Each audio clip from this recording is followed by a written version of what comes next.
Section féminine, au nom du président Mamadou Seck, par ma modeste voix, mesdames et messieurs, je vous salue et je vous donne mes salutations les plus sincères et les respectueuses. En ce jour du 12 mars 2021, la section féminine du regroupement des tailleurs de la région de Thiès organise une assemblée générale pour une communion, une coopération d'échange d'idées techniques, morales et financières. Comme vous le savez, notre secteur est classé parmi les secteurs informels, mais avec l'effort brillant du président régional Mamadou Seck, la majeure partie des ateliers ont été formalisés administrativement. C'est pour cela que je lance un appel solennel aux autorités étatiques, en passant par notre ministre tutelle, l'accès au financement, l'accès à la formation professionnelle, l'accès aux foires nationales et internationales et aux plateformes du ministère de l'Artisanat pour une indépendance de production, de qualité et de quantité, en respectant les normes internationales pour mieux postuler sur le marché mondial. Ma koy wax ci olof ne maa ngi nuyu son excellence le président Macky Sall, di nuyu monsieur le ministre Pape Amadou Ndiaye, di nuyu monsieur le président chambre de commerce de Thiès, chambre de métier de Thiès, di nuyu les maires de ville, maires des communes, di nuyu vraiment ñi nga xam ne ñoo fi toog ñëpp ci sama kàddu ma koy wax ci turu président Moussa Seck. di leen ñaanal ànd bu yàgg, ànd bu sax, ànd bu sincère, di wax ne tey jii dañ fi regrouper jigéen ñi pour communion, pour ñu boole suñu doole, boole suñu liggéey, parce que booy seetee ne de secteur textile dañ koo teg ci secteur informel te muy doon secteur boo xam ne vraiment secteur bu large boo xam ne ñëpp dañ koo war a jàpp, parce que ku fi solu ba rafet tailleur la ñawal, ku fi solu ba jekk tailleur la ñawal. kon bokk ñu war ñoo gën a respecter. may lancer un appel au président de la République son excellence monsieur président Macky Sall, di ko wax ne na jàppale secteur textile,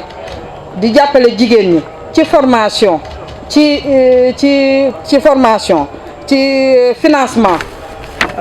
ci foire yi nga xam ne ñun dañ koy bëgg, ci foire nationale ak internationale yi nga xam ne vraiment suñu doole jëmawul nen, ñu jàppale ñu ci formation yi nga xam ne dañ koo def te defoon ko ci 16 personnes bu ñu sañoon formaliser jigéen ñëpp,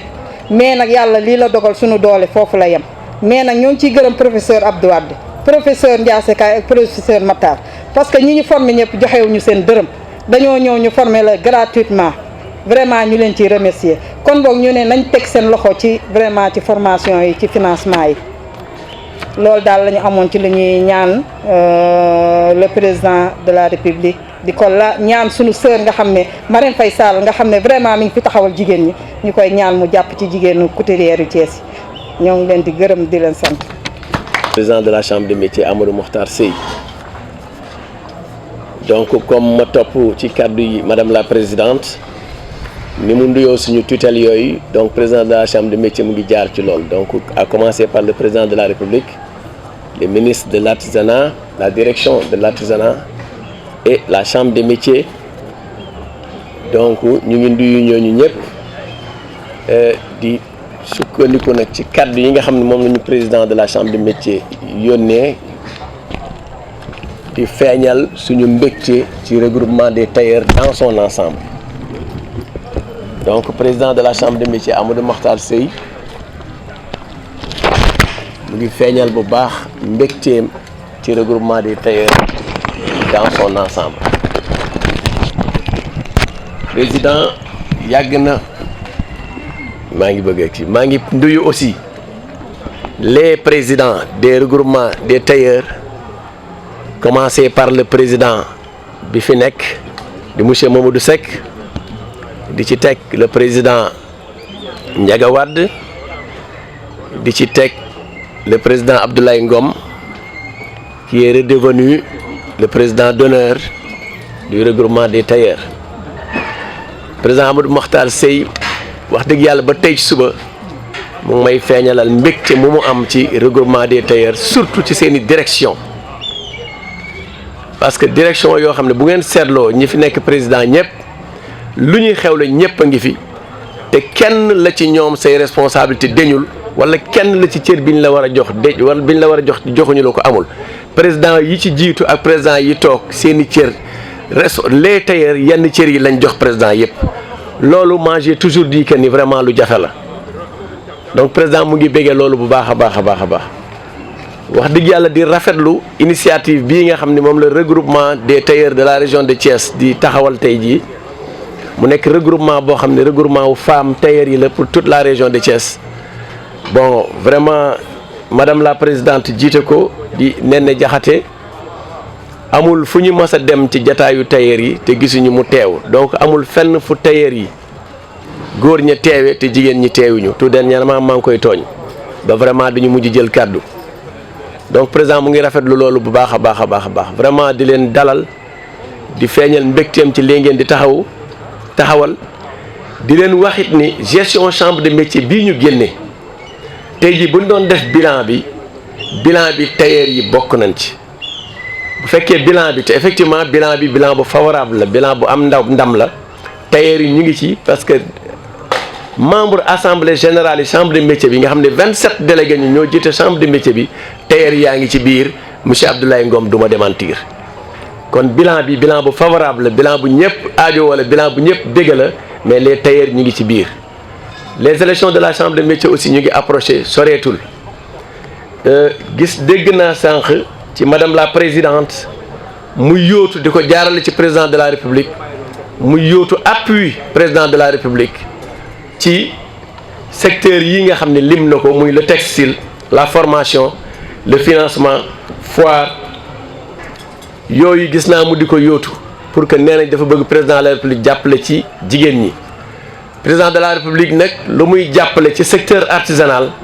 ginnaaw bu muy jaaree ci ministère de l' artisanat jaar ci direction de l' artisanat lépp ci loxo yi président chambre de métier lay ñëw donc chambre de métier bi dans sa globalité mooy taxawu artisan yi te chambre de métier bi considéré na bu baax a baax le regroupement des tailleurs président wax na ni élection yaa ngi ñëwaat mais gestion bu ko yàlla dimbalee ba muy war a gérer waat la chambre de métier mun su nekk une gestion bu mu àndul ak les artisans tailleurs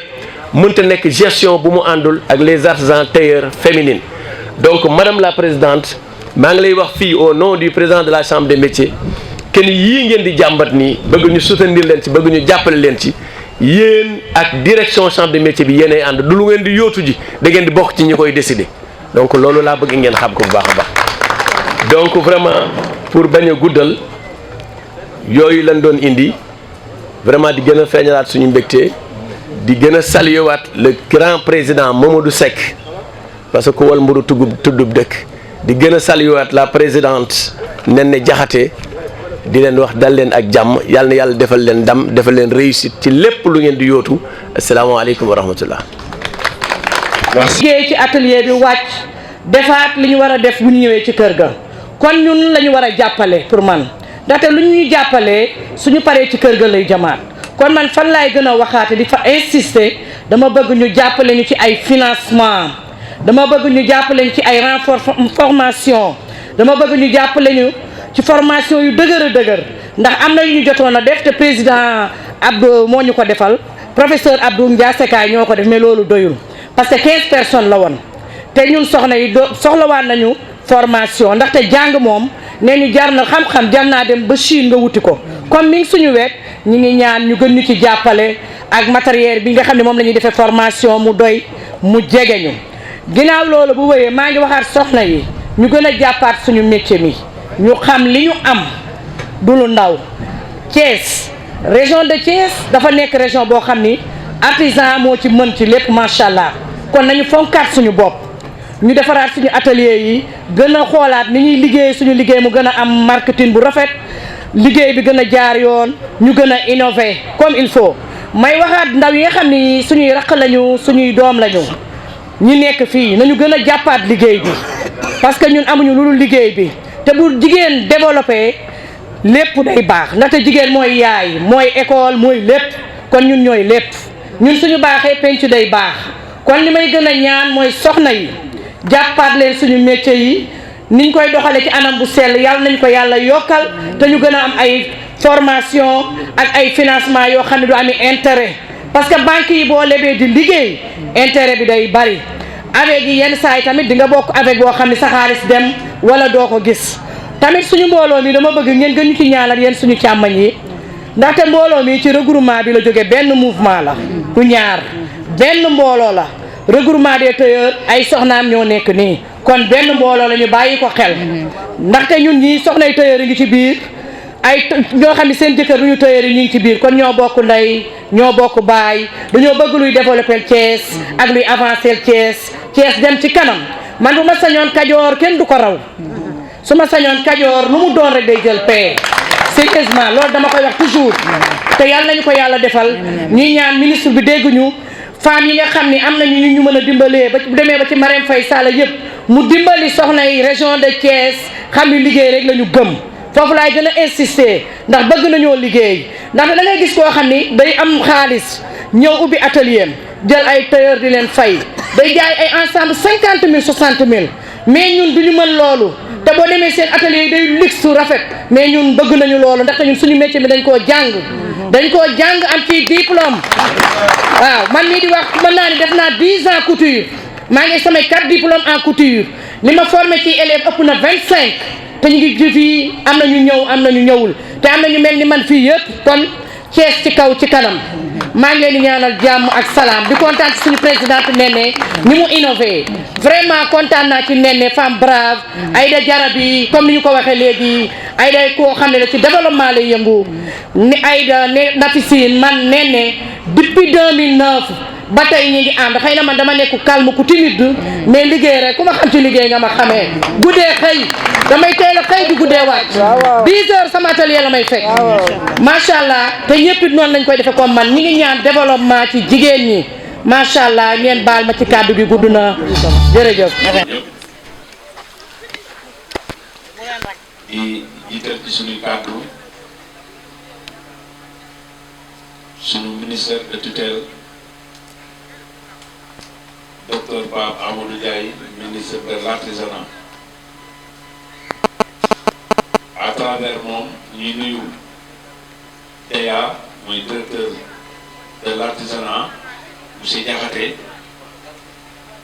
nga xam ne heure bi démb woo na ma yóbbante ma kàddu cant ak remerciement bu jógee ci ministre docteur Pape Amadou Ndiaye jaar ci moom wàcc ci ñun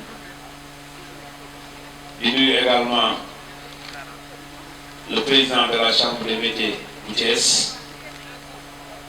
monsieur Amadou Makhtar Seye nga xam ne délégation bi ko fi teewal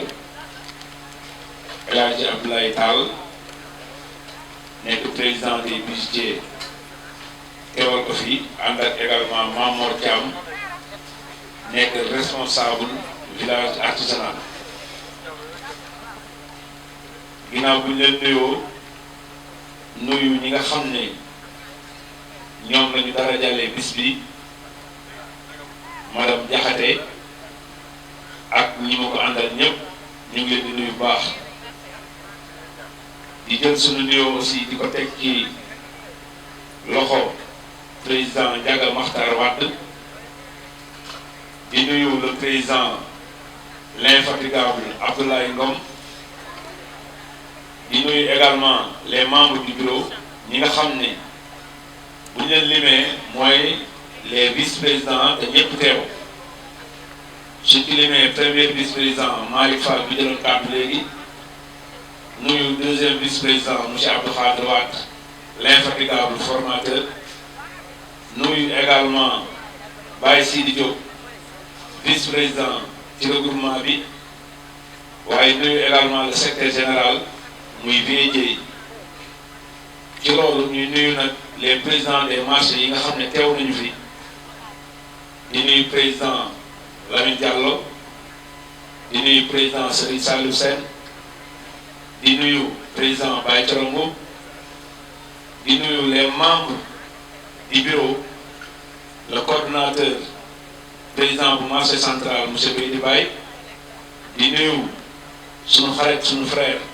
premier vice-président bu marché central Mamadou Samb di nuyu également Khadim Soumaré chargé de communication di nuyu président des jeunes muy Birane Wade ñu ngi nii toog di nuyu Mourtala Touré nga xam ne sama conseiller la jiite kuréel bi nga xam ne mooy Touré Events Kaba bu marché Moussante di nuyu Mbar Wade Mbar Ñang nga xam ne moom la ñu gën a xam ci Mbar mu ndaw ñu ngi ko nuyu bu baax di nuyu ñi nga xam ne ñoo fi teew ñëpp waaye di beral nuyoo nag sama frère sama promotionnaire muy Gawsu Diop di la différence couture ñoo jàngandoo CI ba CM2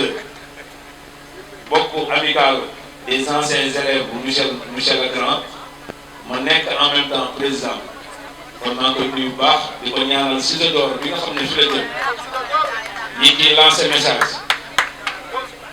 tous les couturières ak tous les couturiers na ko ñëpp jàppale Ciseaux d'Or bii nga xam ne fi lay jëm sunu borom defal ko jàmm bi may ñëwee nag ci bis bi ginnaaw bi ma nuyoo jigéen ñëpp nuyu région bi yëpp nuyu la présidente Néné Diakhaté di def témoignage bu gàtt rek ci moom ndax ñi fi jaar ñëpp wax nañ ko bëgguñu di répété di nuyu ñi nga xam ne ñooy famille ñi nga xam ne ay sœuram lañu ñi nga xam ne ay doomam lañu témoignage bi ñuy def ci Néné Abdou wax na ko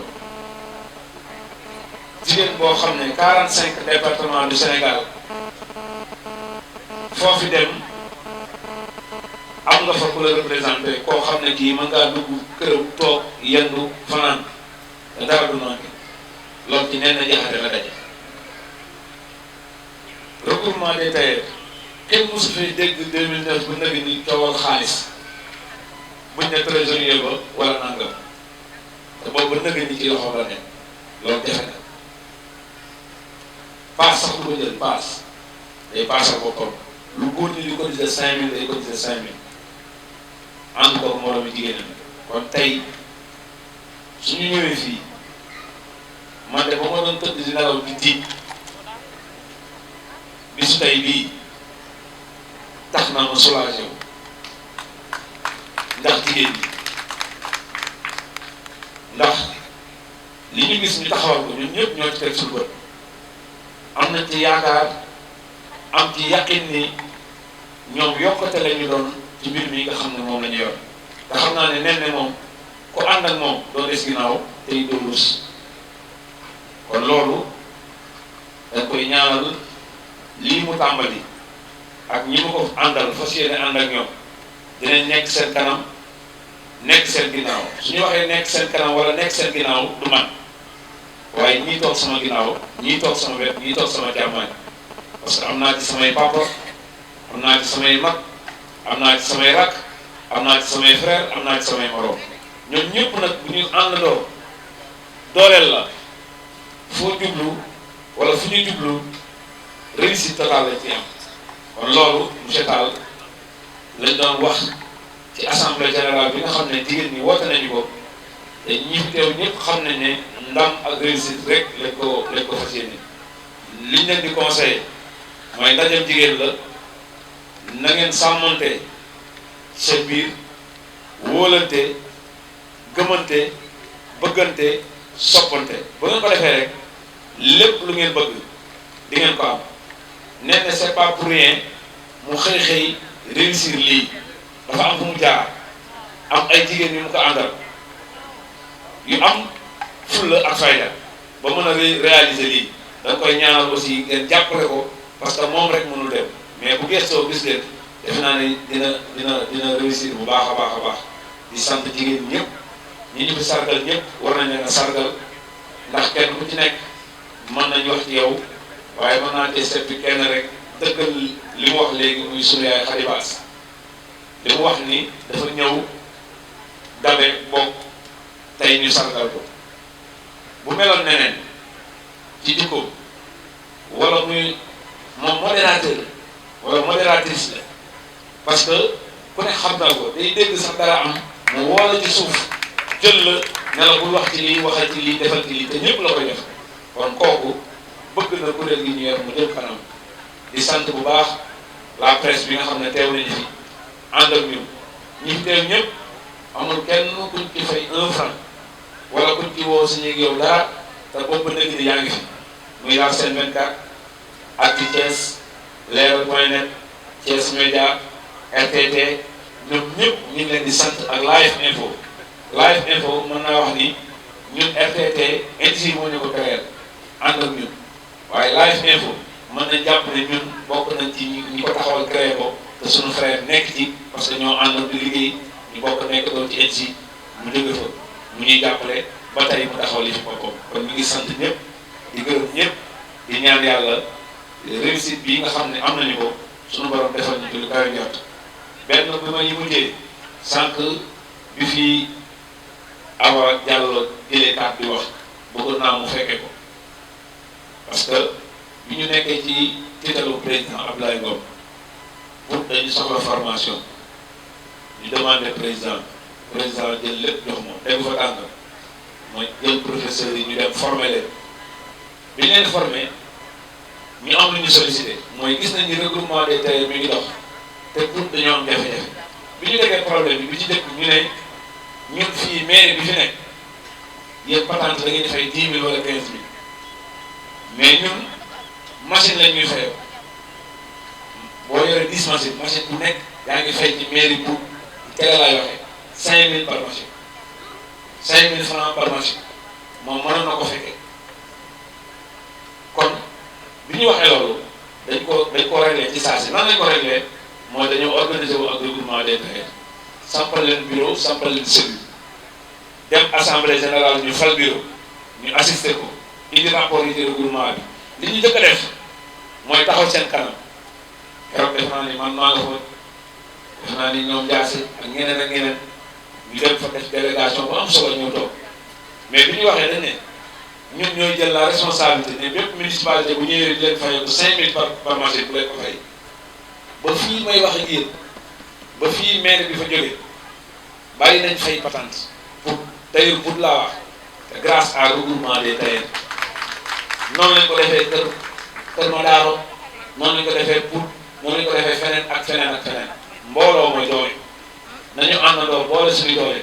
fii ñu nekk ala kulli àll dañ fi jóge Ablaye Ndiaga def na 6 ans dem laay moom def na dem man ñëw naa damay dem keneen kii ñëw dañuy àndaat ak moom incha allahu rabbi ñaan yàlla ñu fekkee te kii ñëw it xëy na dina fekk su boobaa am lu mu fi fekk boobu ëllëgee mu mën ko yóbbu feneen fi ko bàyyiwul kon loolu daal ñu ngi sant ñëpp di gërëm ñëpp wax dafa xaw a jafe nag waaye ngeen jéggal ma ndax suñu xol moo sedd jigéen ñi jógee fu sori ñu ngi leen di sant di leen gërëm kontaan nañ ci bu baax a baax di beral cant nag waa Mbour mention spéciale pourquoi Mbour parce que nag sama soxna Mbour la jóge waa takkee soxna en cas kon samay mbokk lañu samay xarit lañu di remercier manufacture des arts et décoratifs suñuy partenaires lañu ñu ngi leen di sant di leen gërëm parce que à chaque fois bu ñu xewlee ñetti demande lañ fi indi ñu accepté ñetti yëpp te amul dara loo xam ne dañ ci teg ay pression wala dara kon loolu ñu leen ciy sant di leen gërëm di wax ni ci kanam tuuti incha allah rabbi ñu ngi fas yéene àndaat ak tailleur yi ndax tailleur yi rek ñoo xelwaat suñu frère Thianar Ndoye complexe Lébu Ndoye ak xale yi ñu ñëwaat fi incha allah rabbi ñu ngi sant ñëpp di gërëm ñëpp wasalaamaaleykum wa rahmatullahi taala wa barakatuh